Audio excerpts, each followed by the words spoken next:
Il y a des jours qui pèsent, tout simplement.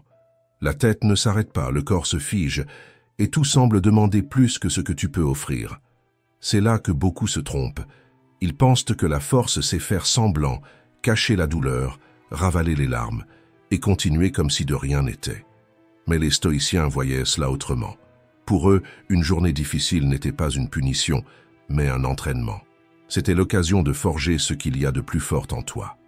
Parce que c'est justement quand tout s'effondre à l'extérieur que tu dois te réorganiser à l'intérieur. C'est dans ce genre de journée que tu formes un esprit solide, une présence stable, un contrôle de soi silencieux.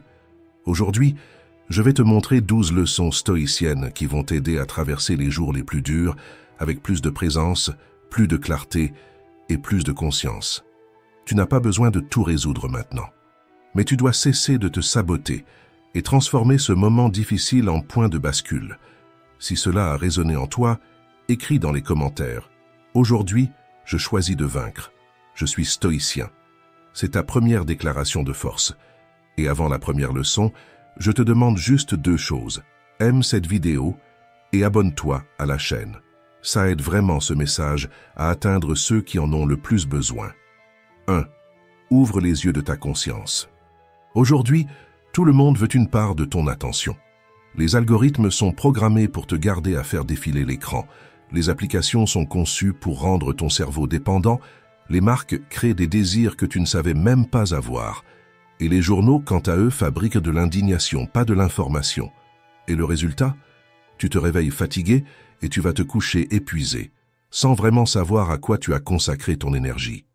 Le philosophe Viktor Frankl a écrit « L'homme est poussé par ses impulsions, mais guidé par ses valeurs. » Mais si tu n'as pas de clarté sur tes valeurs, devine quoi? Ce sont les impulsions qui gagnent, et tu deviens une marionnette. Un corps réactif, emporté par le courant, sans direction, sans conscience et surtout sans paix. Et même s'il n'y avait pas de réseaux sociaux, de fast-food ou d'addictions numériques à l'époque. Marc Aurèle nous mettait déjà en garde. Comprends une bonne fois que tu as en toi quelque chose de plus puissant et de plus divin que ce qui te pousse aux passions physiques et te manipule comme une simple marionnette.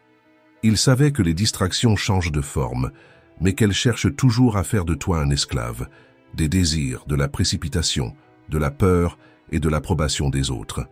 Tout comme une maison absorbe l'odeur de ce qu'on y apporte, l'esprit s'imprègne aussi de ce que tu consommes, entends et répètes chaque jour.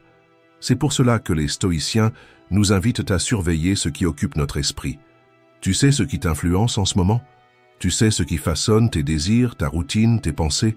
Parce que si tu n'y fais pas attention, quelqu'un le fera à ta place. Et petit à petit, sans t'en rendre compte, tu commences à réagir comme tout le monde, à consommer comme tout le monde, à te plaindre comme tout le monde. Et tu oublies qui tu es.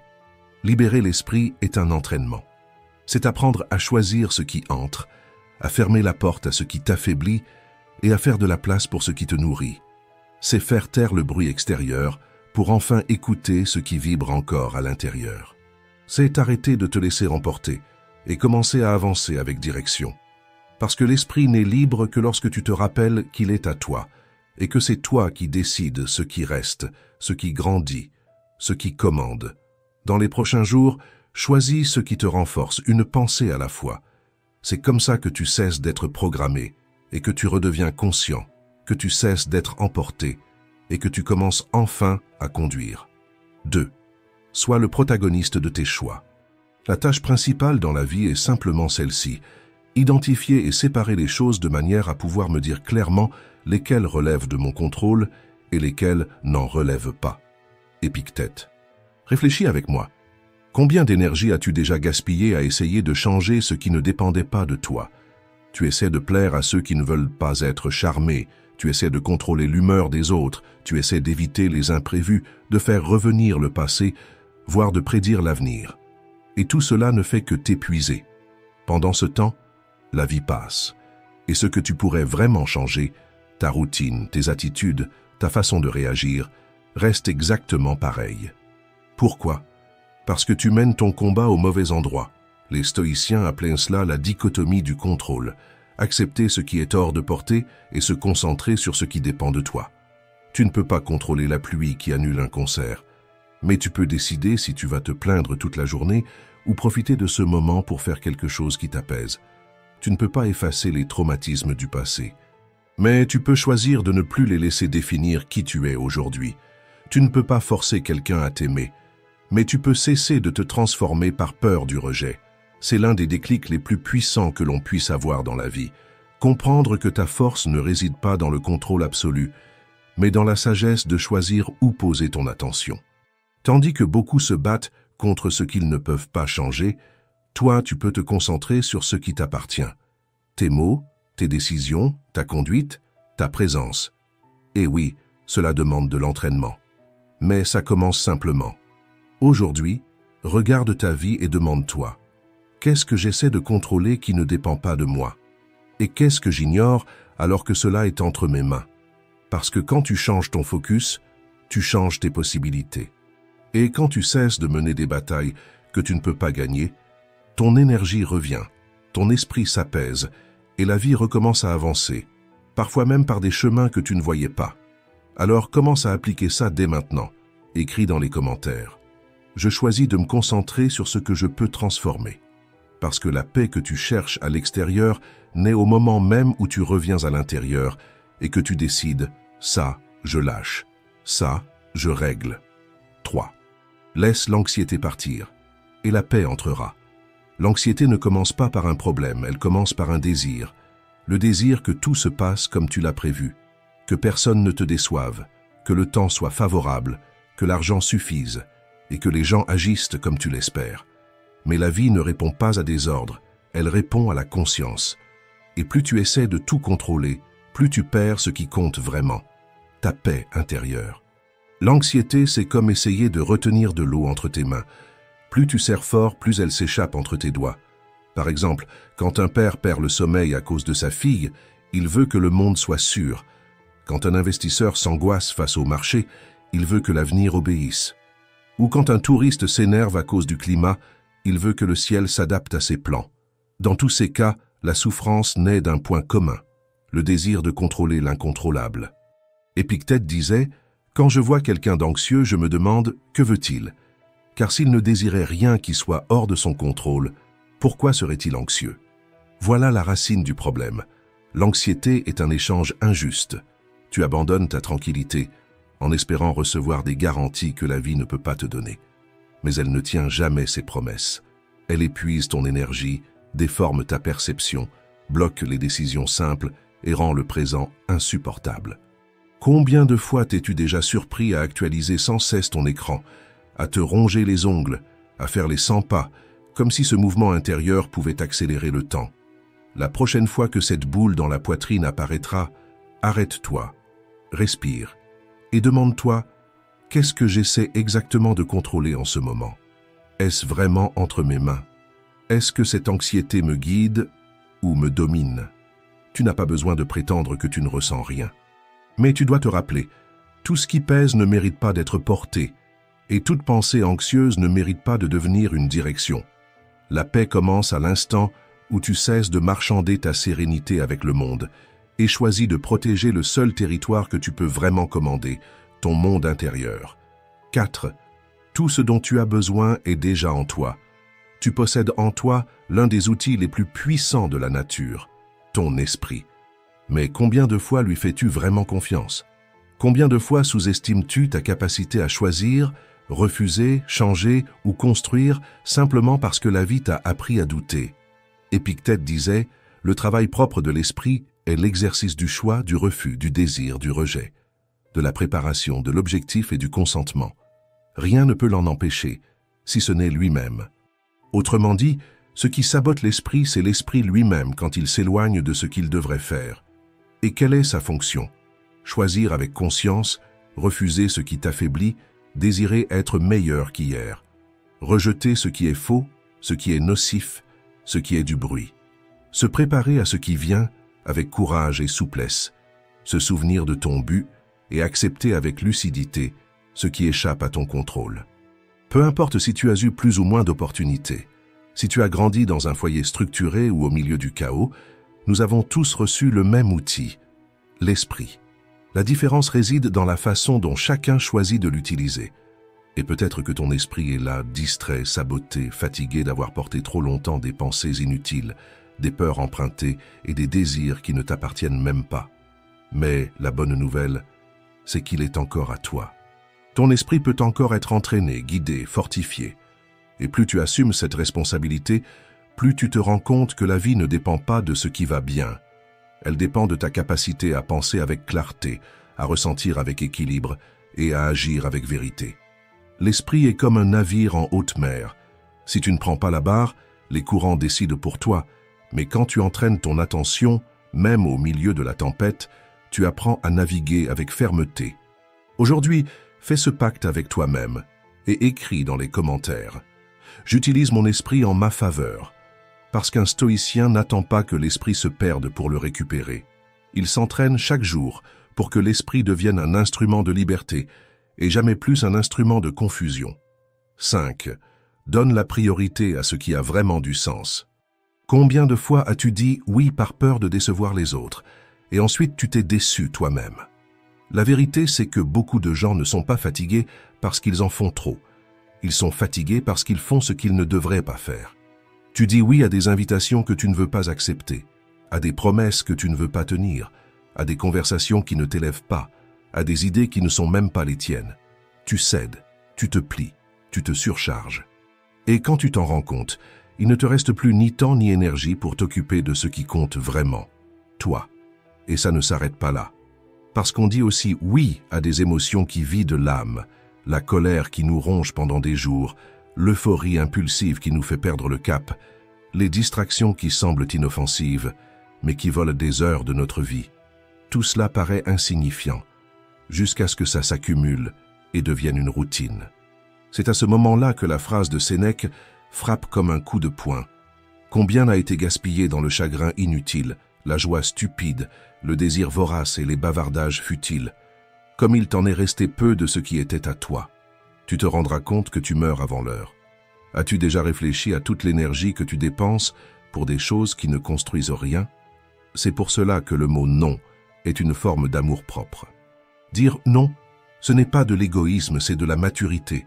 C'est choisir d'être fidèle à ce que tu veux vivre, au lieu d'être l'otage des attentes des autres. Et oui, peut-être que certaines personnes s'éloigneront. Peut-être que tu cesseras d'être le gentil. Mais tu cesseras aussi d'être l'épuisé, celui qui s'est oublié, celui qui passe sa vie à éteindre des incendies qui ne sont même pas les siens. Quand tu dis non à ce qui ne te sert pas, tu dis oui à ta paix, à ton temps, à ta direction. Imagine ton énergie comme un jardin. Si tu dis oui à toutes les mauvaises herbes, il ne restera plus de place pour ce qui doit vraiment fleurir. Parfois, prendre soin de soi, c'est avoir le courage de tailler ce qui pousse trop et étouffe l'essentiel. Alors, respire profondément et demande-toi avec sincérité « Qu'est-ce que je dois refuser aujourd'hui pour retrouver ce qui me fait vraiment du bien ?» Dire non est difficile au début, mais libérateur par la suite. Parce que celui qui apprend à se prioriser retrouve son centre. Et quand le centre revient, la vie se rééquilibre et ta force retourne à sa juste place, en toi. Si cette leçon t'a parlé, écris dans les commentaires. Aujourd'hui, je choisis de dire non à ce qui m'éloigne de moi. 6. Tu deviens ce que tu nourris chaque jour. Marc Aurèle disait « Chercher l'impossible est folie, mais l'homme vulgaire est incapable de faire autre chose. » En d'autres termes, beaucoup veulent des résultats extraordinaires, tout en vivant de façon négligente. Ils veulent la paix, mais sèment le chaos dans tout ce qu'ils touchent. Ils veulent de la concentration, mais se laissent distraire toutes les 5 minutes. Ils veulent le respect, mais agissent sans constance, sans cohérence, sans direction. Et voici une vérité simple et puissante. Tu ne vis pas ce que tu rêves, tu vis ce que tu entraînes. C'est ce que tu fais fréquemment, pas ce que tu te promets à toi-même, qui façonne ton destin. C'est comme un enfant à qui on ne dit jamais non. Il grandit en pensant que tout doit tourner autour de lui. Maintenant, réfléchis. Qu'as-tu entraîné en toi ces derniers temps? L'impatience, le désordre, les pensées négatives, le manque de concentration? Parce que tout ce que tu répètes, même sans t'en rendre compte, est en train de modeler ton esprit. Tu ne peux pas espérer de nouveaux résultats avec de vieilles habitudes. Tu ne peux pas récolter l'équilibre si chaque jour tu sèmes la précipitation, les plaintes et l'excès. Mais voici un point de bascule. Tu peux changer ton entraînement. Et quand tu changes ton entraînement, tu changes ton comportement. Et quand ton comportement change, ta vie commence à changer avec. Tu n'as pas besoin de tout transformer d'un coup. Tu dois commencer petit, mais avec fermeté. Organiser ta journée, entraîner ton attention, poser des limites et répéter avec conscience. Comme on entraîne un muscle, non par la force, mais par la constance. Ton esprit est comme de l'argile. Chaque jour, il prend la forme de ce que tu pratiques. Plus tu t'exerces à ce qui te renforce, plus ta vie commence à refléter la personne que tu veux devenir. Si cela fait écho en toi, écris dans les commentaires. Aujourd'hui, je m'entraîne à vivre ce que je veux. Parce que ce n'est pas la chance qui transforme ta vie, c'est l'entraînement. Et un esprit bien entraîné t'emmène là où la seule volonté n'aurait jamais pu te conduire. 7. Les mots que tu dis façonnent le sol sur lequel tu marches. Les mots ne disparaissent pas quand ils s'arrêtent. Ils se répandent, se répètent, s'installent chez ceux qui les ont entendus. Et même si toi tu oublies ce que tu as dit, l'autre peut le garder pour toujours. As-tu déjà remarqué comme certaines phrases résonnent encore dans ton esprit, même des années après? Un compliment inattendu, une critique dure ou un commentaire dit sous le coup de l'émotion. Parfois, ce n'est pas la situation qui t'a marqué, c'est la phrase qui est restée. Zénon de Cityon disait « Il vaut mieux trébucher avec les pieds qu'avec la langue. » Parce que lorsque tu trébuches avec les pieds, tu tombes, tu te relèves et tu continues. Mais lorsque tu trébuches avec la langue, le ton, la blessure, l'impact restent. Et le pire, c'est que, bien souvent, on ne s'en rend même pas compte. On lâche une phrase sous la colère, sous le choc de la blessure, sous l'impulsion de la frustration, et c'est seulement après, quand le silence revient, qu'on réalise les dégâts. Mais un stoïcien ne parle pas juste parce qu'il ressent. Il respire avant de répondre, filtre avant de décharger, et choisit avant de regretter. Parce que le self-control, ce n'est pas se taire, c'est savoir quand parler, comment parler, et surtout, pourquoi parler. Les mots sont comme des graines. Une fois lancés, on ne sait pas où ils vont germer, mais ils laissent toujours une trace dans le sol de celui qui les a reçus. Avant d'ouvrir la bouche, demande-toi, est-ce que cela va guérir ou blesser? Est-ce que je suis en train de résoudre ou simplement de transférer ma douleur? Et si c'était moi en face, aurais-je besoin d'entendre ou d'être accueilli? Si la réponse n'est pas claire, attends. Parce que le silence, parfois, est l'abri entre l'impulsion et le regret. Platon disait « Les sages parlent parce qu'ils ont quelque chose à dire, les sots parce qu'ils doivent dire quelque chose. » Si cela t'a parlé, écris ici dans les commentaires. Aujourd'hui, je choisis de parler avec conscience. Ce n'est pas la force de la voix qui construit le respect, c'est la sagesse des mots. Et un stoïcien le sait, celui qui maîtrise ce qu'il dit, maîtrise ce qu'il vit. 8. N'alimente pas ce qui t'affaiblit. Imagine que chaque pensée est une étincelle, chaque choix une bûche et chaque répétition plus de chaleur. Ta vie, en ce moment même, est un feu allumé. Mais la vraie question est, qu'est-ce que tu alimentes là-dedans? Épictète a écrit « Lorsque tu te mets en colère, tu ne fais pas que vivre ce mal, tu renforces aussi une mauvaise habitude, tu ajoutes du combustible au feu. » Autrement dit, ce n'est pas seulement ce que tu ressens, c'est ce que tu entraînes. Ce n'est pas juste l'émotion du moment, c'est le schéma que tu renforces sans t'en rendre compte. Tu peux penser qu'une pensée négative, une comparaison ou une plainte lâchée au cours de la journée ne fait aucune différence. Mais si, parce que tout ce que tu répètes, tu renforces. Et tout ce que tu renforces, grandit. Regarde une personne que tu admires, un athlète, un artiste ou un leader. Tu vois l'éclat, mais ce qui a construit cela, ce sont les habitudes, les répétitions invisibles, faites en silence, bien souvent sans aucun applaudissement. C'est pourquoi Marc Aurèle disait « Tel est ton caractère mental que sont tes pensées habituelles. » Car au final, tu deviens ce que tu choisis de nourrir chaque jour. Fais un test simple, en regardant honnêtement ta routine. Nourris-tu le courage ou la procrastination, la patience ou la colère, l'intention ou la distraction? L'esprit est comme un feu. Si tu ne le contrôles pas, il brûle ce qui compte. Mais si tu le diriges, il réchauffe, éclaire et transforme tout autour de toi. À partir d'aujourd'hui, choisis avec plus de conscience ce que tu veux faire brûler. Car soit tu nourris le feu qui te renforce, soit tu passes ta vie à alimenter ce qui te consume. Si cette leçon a résonné en toi, écris ici dans les commentaires. Aujourd'hui, je nourris les bonnes habitudes, car ce que tu répètes devient toi. Et l'habitude, lorsqu'elle est guidée avec intention, cesse d'être une répétition. Elle devient chemin, identité et liberté. 9. Sème avec sagesse. Sénèque a écrit « Les crimes reviennent souvent à leur professeur ». Et cette phrase est bien plus qu'une ironie, c'est presque un aveu. Pendant des années, il fut le mentor de Néron, un empereur devenu symbole de cruauté. Certains disent que Sénèque tenta en vain de lui enseigner les vertus. D'autres affirment qu'il ferma les yeux sur certaines corruptions pour garder sa position d'influence. Quoi qu'il en soit, le fait est que l'élève a fini par trahir le maître et Sénèque l'a payé de sa vie. Cette histoire révèle une vérité inconfortable. Même un grand philosophe peut récolter les fruits amers d'un mauvais choix. Et toi, avec qui partages-tu ton énergie? Quel type d'attitude nourris-tu? Quel comportement tolères-tu, normalises-tu, enseignes-tu, parfois sans même t'en rendre compte? Peut-être que tu acceptes de petites injustices au travail, pensant que ce n'est que temporaire. Mais un jour, cela devient une norme. Peut-être que tu ignores une valeur personnelle juste pour maintenir une relation. Mais peu à peu, tu commences aussi à te trahir. Ou peut-être enseignes-tu quelque chose de faux, par confort, et demain, tu devras en affronter les conséquences. La vie ne rend pas immédiatement ce qu'on lui donne, mais elle finit toujours par rendre. Tôt ou tard, ce que tu sèmes devient l'environnement dans lequel tu vas vivre.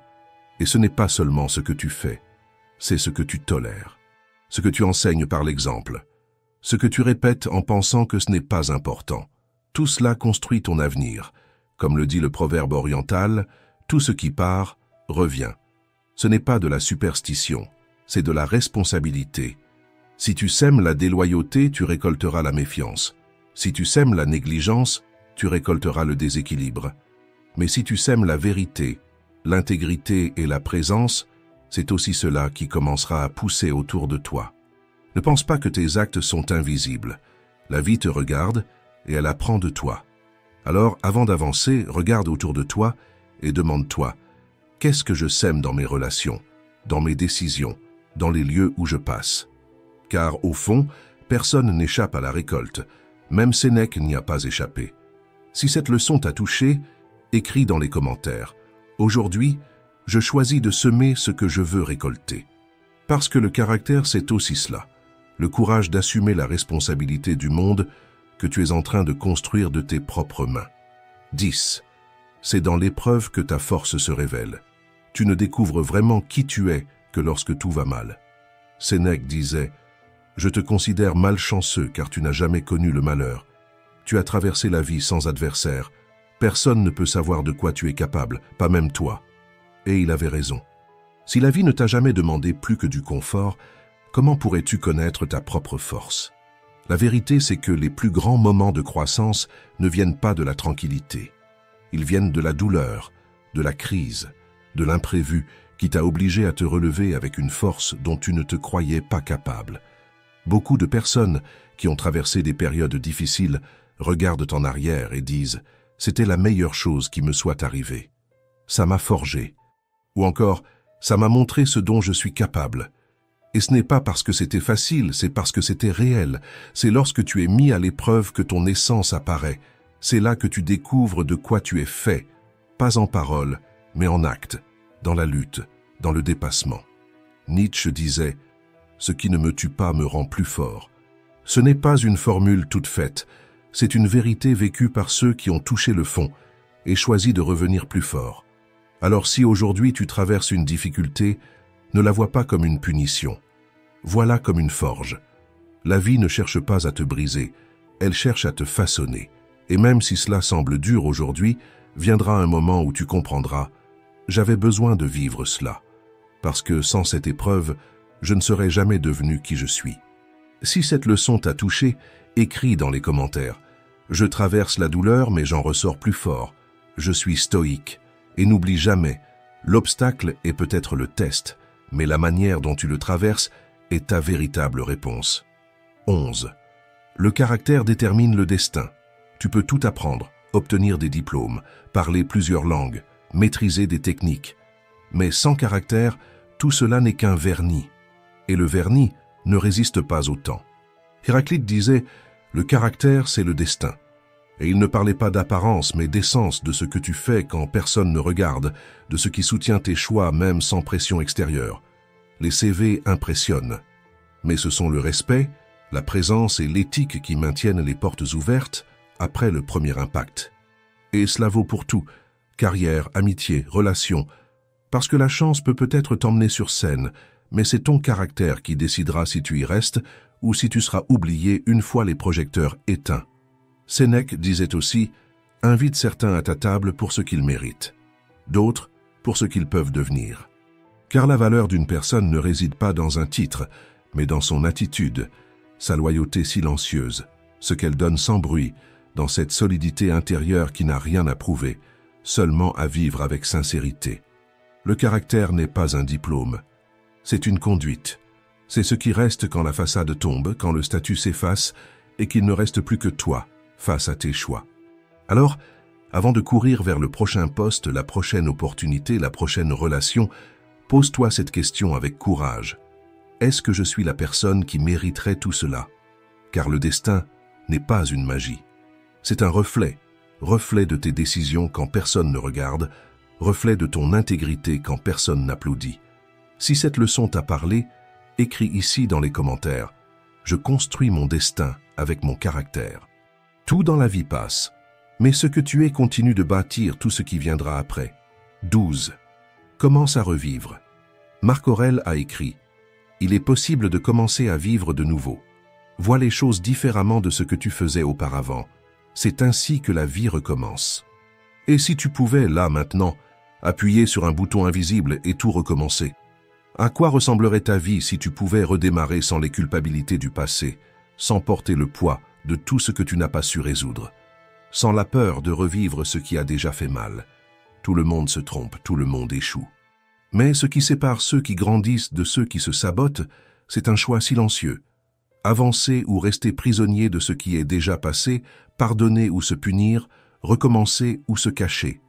Peut-être que tu as déçu ceux que tu aimais, ceux qui croyaient en toi. Peut-être que tu as abandonné ton propre chemin au moment où tu avais le plus besoin d'être fort.